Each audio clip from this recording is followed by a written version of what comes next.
He did. The Hat Man died. So all week people have been wearing hats like this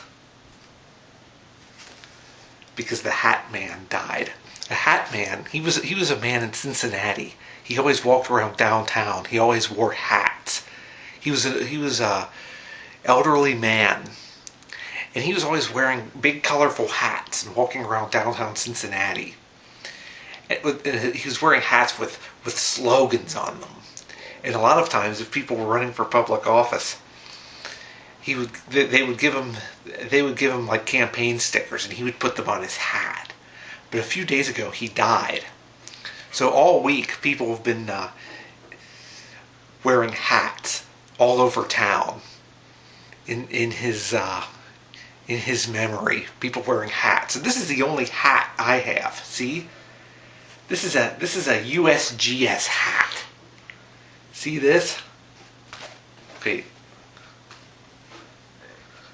I can't get it to land on my head.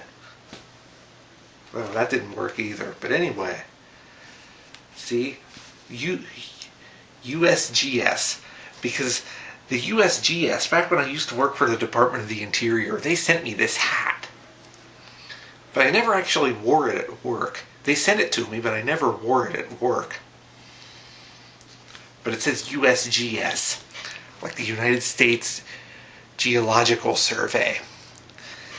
But when you wear this hat, you represent the USGS, part of the Department of the Interior. And it even has a slogan on it: science for a changing world. Science! Like that guy in the video who always used to go, science! Remember that guy? He was cool. But I remember, this is the only hat I have. I remember on the internet, there used to be some guy on the internet who talked about how he had like a cap with a bill on it. And his big goal in life was to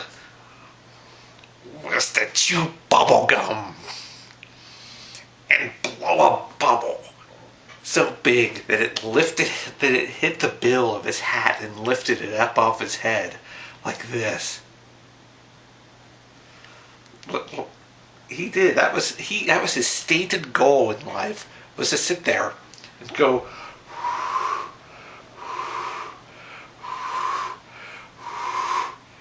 so it would just go like that. He had real high goals in life, didn't he? This guy on the internet. And he also said that one time he bubbled using bubble gum. And then it burst, and then it got all over his lamp. All over the lampshade for his lamp. And after that, his lampshade was ruined by bubble gum. Because he bubbled. And it got all over his lamp. And for years, he said that he had that side of his lampshade facing towards the wall because he didn't want people who came to his apartment or his house to see it. So he had one side facing to his wall because he was so embarrassed that he got bubble gum all over his lampshade. But so that's the story of the hats. So, but anyway, now there was actually some Occupy stuff a week ago because we had an action about Wendy's last week. But it wasn't Occupy that organized this, though. This was the Justice and Peace Center that organized this, but there was Occupy people in it. We had a action. It was another action about the Kroger building downtown and Wendy's downtown. We always went into Wendy's to try to get them to adopt labor standards for their tomatoes. And there's one guy who was dressed like Ronald McDonald. He was. There was a guy dressed like Ronald McDonald. And we walked down the street, and we went into Wendy's. so, so that's what we did.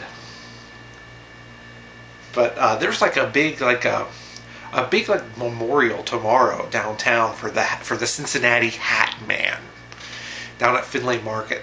Actually, it's not downtown; it's in Overland, but it's at Finlay Market. There's going to be a bunch of people gathered for like a big memorial to honor Hat Man. And everybody, people always asked him what his name was, and he always just said Hat Man. But there's a lot of interesting characters downtown. Like there's the guy who always walks around downtown and goes like this.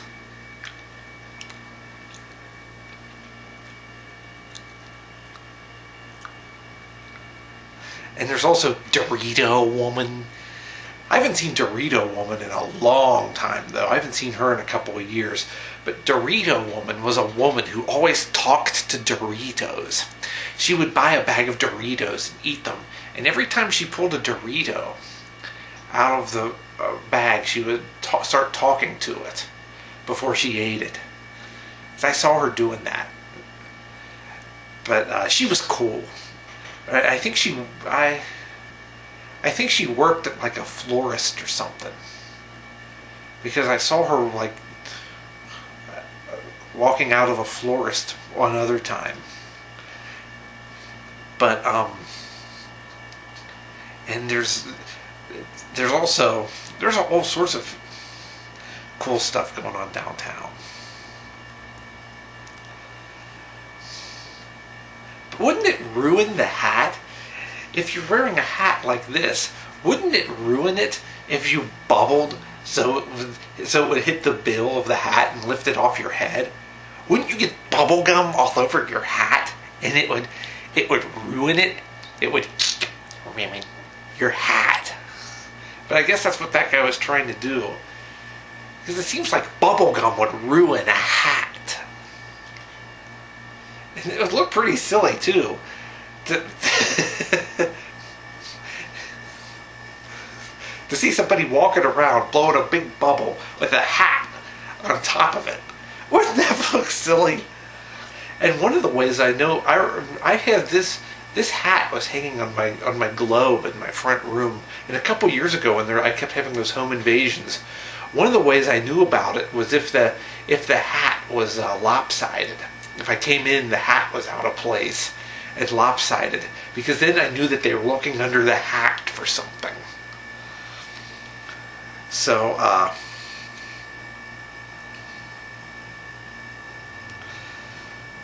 so that's the story of this hat. But also, it seems like when I was growing up, I had like a plastic toy hat that was red and had the Cincinnati Reds logo on it.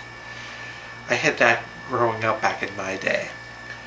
But this is the story of the USGS hat. Science for a changing world. Hopefully, a world that does not have to suffer the ravages of the far right.